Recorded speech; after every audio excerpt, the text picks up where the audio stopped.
बिस्मिल्लाहिर्रहमानिर्रहीम। कैसे हैं आप सब दोस्त। आज हम कुछ कैलीग्राफी की मैं आपके लिए लेके आया हूँ कलेक्शन, जिसमें सिर्फ बिस्मिल्लाह को मैंने कलेक्ट किया हुआ था। कुछ लोग मुझे इसकी रिक्वेस्ट कर रहे थे कि सर हमें कैलीग्राफी में बिस्मिल्लाहिर्रहमानिर्रहीम चाहिए, इश्तिहारात में लगाने के लिए या विजिटिंग कार्ड पे इश्तिहारात में लगाने के लिए या कहीं पे वेब पेज पे लगाने के लिए या डिज़ाइनिंग में इस्तेमाल होने के लिए। तो मैंने अपनी सारी कैलीग्राफी जो बिस्मिल्लाह की मेरे पास कलेक्शन थी उसको इकट्ठा किया है एक जगह पे। तो ये मैं आपके लिए लेके आया हूँ आज। जैसे कि डाटा मैं आपको देता रहता हूँ, मेरी कोशिश होती है कि आपको मैक्सिमम डाटा मैं प्रोवाइड करूँ, ताकि आपको ज़्यादा से ज़्यादा उससे रहनुमाई मिल सके। तो ये बिस्मिल्लाह की मेरे पास तकरीबन 325, ये यहाँ पे देखें 325 के करीब ये हैं आर्ट, जो बहुत खूबसूरत और ज़बरदस्त से लिखे हुए हैं। इनमें कैलीग्राफी हाथ से भी लिखी हुई है और कुछ कंप्यूटर की भी है। बहुत खूबसूरत है ये, और ये आपको बहुत ज़्यादा मदद देगी आपके काम में। आप इसको यूज़ कर सकते हैं। इसके बहुत सारे फ़ॉन्ट्स भी हैं, जो आपको फ़ॉन्ट्स भी इसके मिल सकते हैं। आप इनके फ़ॉन्ट्स भी ढूंढ सकते हैं, लेकिन कुछ उनमें कम होता है, डाटा सारा नहीं होता जो मैं आपको दे रहा हूँ, इतना नहीं होता उनमें। मिल जाएंगे कुछ, काफ़ी सारे मिल भी जाएंगे। जो मैंने आपको पहले फ़ॉन्ट्स दिए थे उर्दू के, उनमें भी इसके हैं बिस्मिल्लाह के, लेकिन वो कुछ कम है, इतने नहीं हैं। जितने अब मैं आपको दे रहा हूँ ये ज़्यादा हैं, काफ़ी ज़्यादा हैं उसकी निस्बत। तो इंशाल्लाह ये आपको अच्छे लगेंगे। और दूसरी चीज़ ये कि मुझे कुछ दोस्त नाम लिखने के लिए बार बार रिक्वेस्ट कर रहे हैं कि सर मेरा ये नाम 3D में कर दें, मेरा ये नाम 3D में कर दें। तो उसके लिए मसला ये है कि मुझे टाइम नहीं मिल पाता। उस टाइम के चक्कर में मैं सबकी फरमाइशें को पूरी नहीं कर सकता। इसलिए तो मैं आपसे रिक्वेस्ट करता हूँ कि थोड़ा आप वेट करें। जो जो मुझे टाइम मिलता रहता है मैं डिज़ाइन कर करके देता रहूँगा। तो एक दोस्त मुझे, बल्कि दो या तीन मुझे दोस्त कह रहे थे कि सर इसको जो आप बना के हमें दे रहे हैं, हमें बनाने का तरीका भी सिखा दें। मैं इसकी वीडियोस पहले भी बना चुका हूँ, आपको दे चुका हूँ। सिर्फ ये है कि मैं जैसे कोई आर्ट चेंज करता हूँ तो आप समझते हैं कि ये पूरा का पूरा डिज़ाइन ही और हो गया है। शायद ऐसा कुछ नहीं होता। मैं आपको वही डिज़ाइन ही देता हूँ जो मैं बना रहा हूँ। इसमें सिर्फ थोड़ी बहुत तब्दीली होती है, जिसको आप ख़ुद भी कर सकते हैं। आप चेंज करेंगे तो आप वैसे का वैसा बना लेंगे। जैसे ये हैं। अब आज जो मैंने कल या परसों मैंने अपने सेशन के अंदर नाम लिख के दोस्तों को दिए थे, तो उनको बनाने का कुछ ख़ास ये था कि आपको बनाने का मैं तरीका बता दूं। मैं हालांकि बता चुका हूँ, ये सारे मैंने कल अपने व्हाट्सएप ग्रुप में बना बना के दोस्तों को दिए। जैसे वो रिक्वेस्ट करते रहे मैं उनको बना बना के देता रहा हूँ। तो जो कह रहे थे कि सर हमें बनाने का तरीका बता दें, तो मैं कोशिश करता हूँ उनको बता देता हूँ। तो आज हम इसको बनाने का तरीके की तरफ थोड़े जाएंगे, सैनमा 4D की तरफ। तो मैं यहाँ से आज ही कुछ ले लेता हूँ और इसी को आपको डिज़ाइन करने का तरीका बता देता हूँ। ये बिस्मिल्लाह है, जैसे मैं इसको कॉपी करता हूँ यहाँ पे और इसका साइज़ काफ़ी बड़ा कर देता हूँ। यहाँ से आप इसका साइज़ ले लेंगे। कलर इसका चाहे कोई हो उससे फ़र्क नहीं पड़ता, क्योंकि कलर वहाँ पे नहीं आना। आपने इसको यहाँ से सेलेक्ट करना है और कंट्रोल ई कर लें, या फाइल से आप एक्सपोर्ट कर लें। मैं एक्सपोर्ट करता हूँ और यहाँ पे H1 के नाम से इसको सेव कर देता हूँ। और यहाँ से मैं ले लूँगा एडोब इलस्ट्रेटर की फ़ाइल। एडोब इलस्ट्रेटर में सेव करना है आपने। एक्सपोर्ट करेंगे और सेम यही सेटिंग देख लें, यानी एडोब इलस्ट्रेटर 8.0। और यहाँ से प्रिजर्व अपीयरेंस फर्स्ट वाला सेलेक्ट कर लेना है, टेक्स्ट। और यहाँ पे इंक्लूड प्लेसेस इमेजेस, ये सिलेक्टेड होने चाहिए। और यहाँ पे current page image, current page जो है वो फर्स्ट होना चाहिए। आपने यहाँ पे ओके कर लेना है। ये एक्सपोर्ट हो गया। सैनमा 4D को हम ओपन करेंगे। इससे फ़र्क नहीं पड़ता कि आपके पास सैनमा 4D कौन सा है। आप जहाँ तक मैंने चेक किया है 13 से लेकर 20 तक जो मैं काम कर रहा हूँ वो सेम ही है। तो आपने यहाँ से फाइल में जाके मर्ज करना है। मर्ज पे क्लिक करेंगे और यहाँ से आपने H1 को यहाँ से ओपन कर लेना है। और ये ओपन, ये यहाँ पे आ गया। मैं यहाँ से ये स्केल लूँगा और इसको स्केल करके बड़ा कर लूँगा। यहाँ से ये काफ़ी बड़ा कर लें आप, यानी इतना बड़ा हो कि पेज पे आपको इजीली नज़र आए। और इसको यहाँ से अपने लिहाज से आप अप कर लें। ये यहाँ पे क्लिक करें और यहाँ से देख के आपने इसको अपने लिहाज से सही कर लेना है। जिधर आपको लगे कि ये सही है वहीं पे स्टॉप कर लें। अच्छा, अब ये यहाँ पे तो हो गया। यहाँ पे ये है कि H1 के अंदर ये सब इसके ना वन बाय वन वो बन गए हैं, पाथ बन गए हैं अलग अलग। आप किसी पे क्लिक करेंगे तो वो पाथ आपको नज़र आएगा कि ये चीज़ है यहाँ पे। इसका ये फ़ायदा भी है कि आप यहाँ से इसकी सेटिंग भी कर सकते हैं। और इसका मिस यूज़ ये भी है कि यहाँ से आप इन सब को इफ़ेक्ट एक नहीं दे सकते। अब आपने यहाँ पे राइट क्लिक करना है, यहाँ से जाके आपने इसको सिलेक्ट चिल्ड्रन करना है, फिर सिलेक्ट करके इसको कनेक्ट ऑब्जेक्ट प्लस डिलीट ये कर लेना है। इस तरह ये सारा मर्ज होके एक हो जाता है। अब मैं यहाँ से लूँगा ये एक्सट्रूड। आप यहाँ पे क्लिक करके होल्ड करना है, छोड़ना नहीं है माउस को। यहाँ पे जाके आपने माउस को छोड़ देना है। तो एक्सट्रूड आ गया मेरे पास। इसको मैं ड्रैग करके यहाँ लाऊंगा। ये देखें ये एरो बन रहा है, ये नहीं, ये चाहिए। वो होता है डायरेक्टरी के लिए या फोल्डर कह लें आप, कि उसके लिए होता है कि उसके अंदर आ जाए मगर इफेक्ट अप्लाई ना हो। ये है इफेक्ट अप्लाई हो जाए। तो ये इफेक्ट अप्लाई हो गया इस पर। यहाँ पे आप क्लिक करेंगे और यहाँ से आपने अगर इसको ज़्यादा करना है तो आप कर सकते हैं। 30 करता हूँ मैं। कैप्स में जाके आपने इसके कैप्स को फिलेट कैप कर दें और फिर बैक को भी फिलेट कैप कर दें। ये दोनों तरफ से हो गया। इसको आप 2x2 ही करना है। इन चारों खानों में 2x2 ही कर लें। इस साइज़ में ये ठीक है। ये साइज़ का हिसाब होता है कि हमने यहाँ पे फिलेट का कितना साइज़ देना है। अब मैं यहाँ पर एक बैकग्राउंड ले लेता हूँ, यहाँ से फ्लोर ले लेता हूँ। ये दोनों आ गए। बैकग्राउंड को ऊपर लेके जाता हूँ और फ्लोर को सेम वैसे इसके ऊपर अप्लाई कर देता हूँ। ये हो गया। मैं आपको इन्फिनिटी बैकग्राउंड भी इसमें बनाना बताऊँगा, पहले मैं बता चुका हूँ। यहाँ डबल क्लिक करेंगे तो ये खाली मेरे पास एक मटेरियल आ जाएगा। आप डबल क्लिक करें, यहाँ से कलर में जाएं, यहाँ से टेक्सचर पे क्लिक करके इसको ग्रेडियंट करें, ग्रेडियंट पे क्लिक करें। यहाँ से डबल क्लिक करके आपने अपनी चॉइस का कोई भी कलर फर्स्ट एंड सेकंड ले लेना है। यहाँ से लेंगे और ये लाइट सा कलर लूँगा मैं यहाँ ऐसे, ओके। और यहाँ से थोड़ा इसी कलर को आप डार्क कर लें। ये थोड़ा सा डार्क करना है कि ये इतना ऐसे नज़र आए। और इसको 2D वर्टिकल कर लें इस तरह। अब मैं इसको थोड़ा सा और डार्क करता हूँ ताकि इफ़ेक्ट इसका नज़र आए। इफ़ेक्ट ज़रा कम लग रहा है मुझे, बस ठीक है। अब रिफ्लेक्शन में जाएं, इसको रिमूव कर दें, ऐड करें यहाँ से GGX को। तो इसको आपने 30% कर देना है। यहाँ से ब्राइटनेस को लेयर कलर वाली आपने 30% करके एंटर कर देना है। ये कुछ इस तरह आ जाएगा। मैं इसको क्लोज़ करता हूँ। अब इसको ड्रैग करके आपने यहाँ अप्लाई कर देना है। ये नीचे अप्लाई हो गया।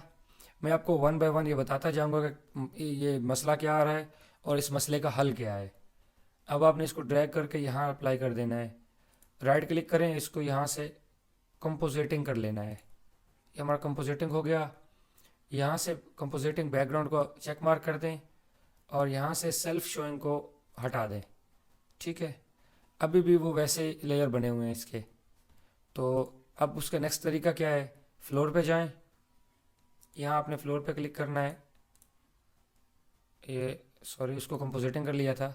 इसको मैं कलर को नीचे लाता हूँ और यहाँ से फ्लैट को कर देता हूँ यहाँ से फ्रंटियल। अब देखें, हम यहाँ से इसको रेंडर करके देखते हैं। ये देखें, ये कुछ इस तरह नज़र आ रहा है। अगर हम इसको यहाँ से स्फेरिकल कर लेते हैं तो फिर इफेक्ट देखें आप, तो ये सेंटर से आ रहा है। तो ये एक पंच आ रहा है छोटा सा, वो अच्छा नहीं लग रहा। तो ये वही फ्रंटियल ही अच्छा लगेगा, ऐसे इसको रहने दें। नेक्स्ट मैं यहाँ से एक मटेरियल अप्लाई करूँगा। इस मटेरियल पे डबल क्लिक करें, यहाँ से कलर में जाएं, आप अपनी चॉइस का कलर ले लें कोई भी। सब कलर खूबसूरत होते हैं, बस अपनी अपनी चॉइस होती है। चाहें तो आपने सिंगल कलर कर लें या यहाँ से सेम वही प्रोसेस है, ग्रेडियंट करें। ग्रेडियंट में जाके आप फर्स्ट कलर लें यहाँ से और यहाँ से सेकंड कलर लें और यहाँ से आपने इसको सर्कुलर कर लें। रेडियल नहीं अच्छा लग रहा, इसको रिमूव कर देता हूँ मैं और इसको करीब कर देते हैं। यहाँ से इसको भी हटा देते हैं, ये इस तरह आ जाएगा।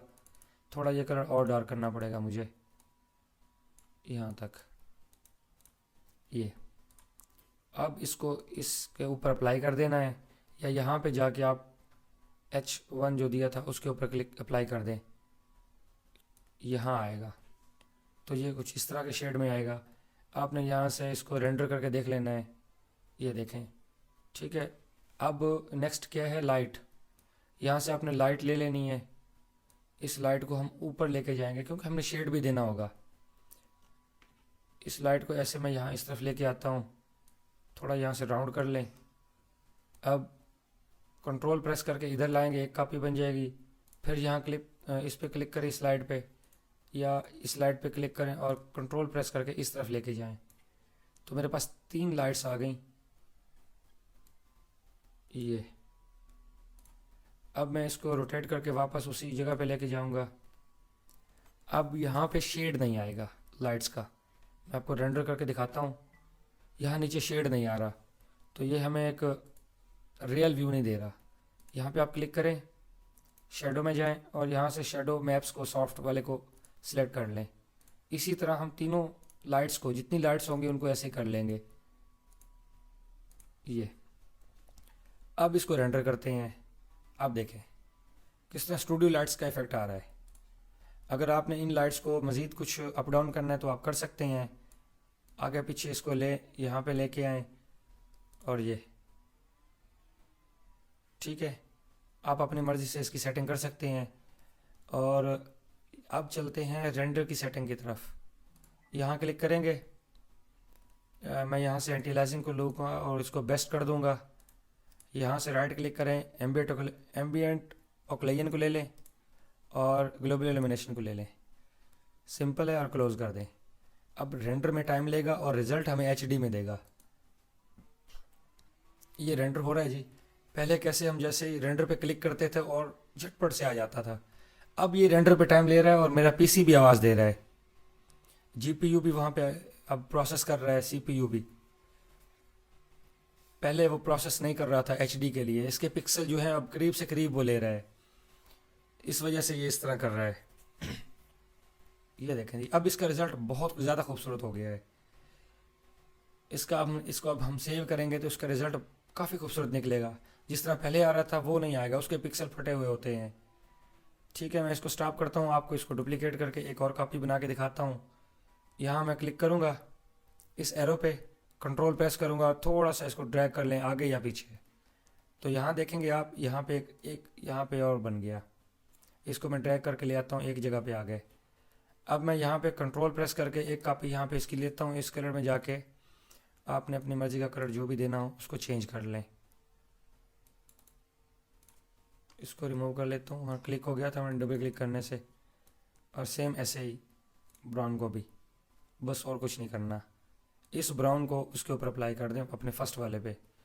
अब ये करना है, एक्सट्रूड पे क्लिक करें और इसको ग्रीन को मैं रिमूव कर देता हूँ डिलीट के बटन से। यहाँ इसको मैं 3 ही कर देता हूँ ताकि ये उससे थोड़ा बड़ा हो। चाहे तो 5 कर दें, ज़रा ज़्यादा बड़ा कर देते हैं ताकि ये उससे ज़रा ज़्यादा एम्बॉस हो जाए। अब इसको यहाँ से एक्सट्रूड में जाके ऑब्जेक्ट से इसको जो मैंने 30 किया हुआ था, मैं इसको जस्ट 5 कर देता हूँ। ठीक है, अब ये इस तरह आएगा। आपने इसको यहाँ से यहाँ पे लगा दें, कंट्रोल प्रेस करें और रोटेट आगे मूव करके एक और कॉपी बना लें। और यहाँ पे आप सेंटर में एक और कॉपी भी इस तरह से बना सकते हैं, वो आपकी चॉइस है। मैंने आपको तरीका बता दिया। ये कुछ इस तरह से हमें कलर देगा। ये बहुत खूबसूरत बना, कलर भी बहुत प्यारा आ रहा है। चाहे तो एक और कलर ले लेता हूँ मैं यहाँ से। यहाँ हम इसको क्लियर कर लेते हैं और सिंगल कलर लेता हूँ मैं, ये थोड़ा ब्लू सा, लाइट ब्लू सा लेते हैं ये ऐसे। और रिफ्लेक्शन इसकी ज़रा ज़्यादा ले लेंगे उसकी निस्बत। इसको मैं 50 से थोड़ा कम कर लेता हूँ, बस ये है। 30 ही सही है मेरे ख्याल में, ज़्यादा इफ़ेक्ट भी अच्छा नहीं लगता। अब इसको आपने ड्रैग करके दोबारा ग्रीन वाले पे अप्लाई कर देना है। ये अप्लाई हो गया यहाँ पे। इस पे क्लिक करें मटेरियल पे। यहाँ पे आपने सी बड़ा लिखना है और 1 कर लेना है। ये देखें ये क्या हुआ, कुछ क्या आपको समझ आया? मैंने इसके सिर्फ फ्रंट वाले पे ये इफेक्ट अप्लाई किया है, नीचे वैसे ग्रीन है ये देखें। इसके बैक पे कलर नहीं आया क्योंकि मैंने सिर्फ फ्रंट पे कलर ही दिया है। अगर बैक पे देना है तो ये कलर मुझे यहाँ पे डुप्लीकेट करना पड़ेगा और इसको C2 का नाम देना पड़ेगा। मैं यहाँ पे C2 करता हूँ और इसको डबल क्लिक करके इसका कलर थोड़ा ब्लू की तरफ ले जाता हूँ। नहीं सॉरी, मटेरियल एक ही था। इसको वैसे वहीं पे लाते हैं और इस मटेरियल को इसके ऊपर अप्लाई कर देता हूँ, फर्स्ट वाले को फर्स्ट पर। तो आप यहाँ से रोटेट करेंगे तो बैक पे देखें, हाँ लाइट का इफेक्ट नहीं है इसलिए वो नज़र नहीं आ रहा। मैं थोड़ा लाइट को बैक पे लेके जाता हूँ, आप देखें ये कलर आ रहा है। और फ्रंट पे ये आप फ्रंट और बैक पे दे सकते हैं। बैक की ज़रूरत तो नहीं होती क्योंकि हमने तो फ्रंट पे काम करना होता है। इन अल्फाज को उल्टा करके हमने क्या करना है, कोई बिल्डिंग तो है नहीं कि रोटेट करके हम देख लेंगे। ये अब हम इसको यहाँ पे रेंडर करेंगे। अब पहले की निस्बत थोड़ा सा टाइम ज़्यादा लेगा। मैं यहाँ पे ब्रेक लगाता हूँ। जैसे ये रेंडर क्लियर होगा मैं फिर ऑन करूँगा। रेंडर हमारा कंप्लीट हो गया, ये इसका रिज़ल्ट है। आप यहाँ से सेव करें। अगर TIF में सेव करेंगे तो इसका रिज़ल्ट बहुत ज़्यादा आएगा और इसका साइज़ भी ज़्यादा होगा। मैं इसको TIF के नाम से सेव करता हूँ और फिर दोबारा आपको दिखाता हूँ JPG के साइज़ में। ओके करेंगे, मैं इसको JPG का ही नाम दे देता हूँ। दोनों फाइलें सेम हैं। इसको क्लोज कर रहा हूँ, मिनिमाइज़ करता।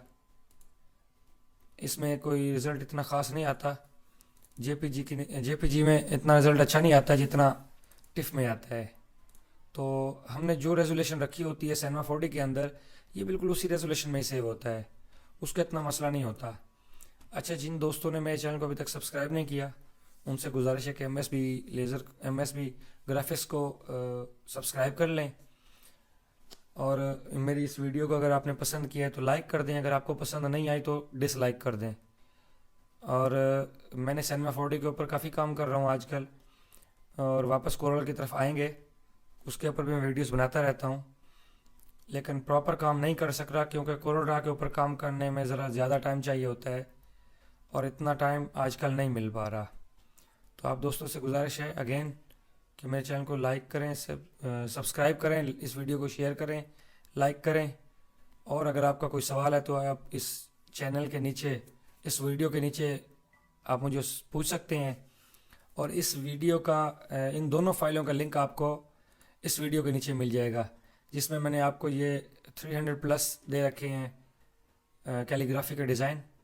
इनको डाउनलोड करें आप और इन्जॉय करें। Thank you for watching. अल्लाह हाफिज़।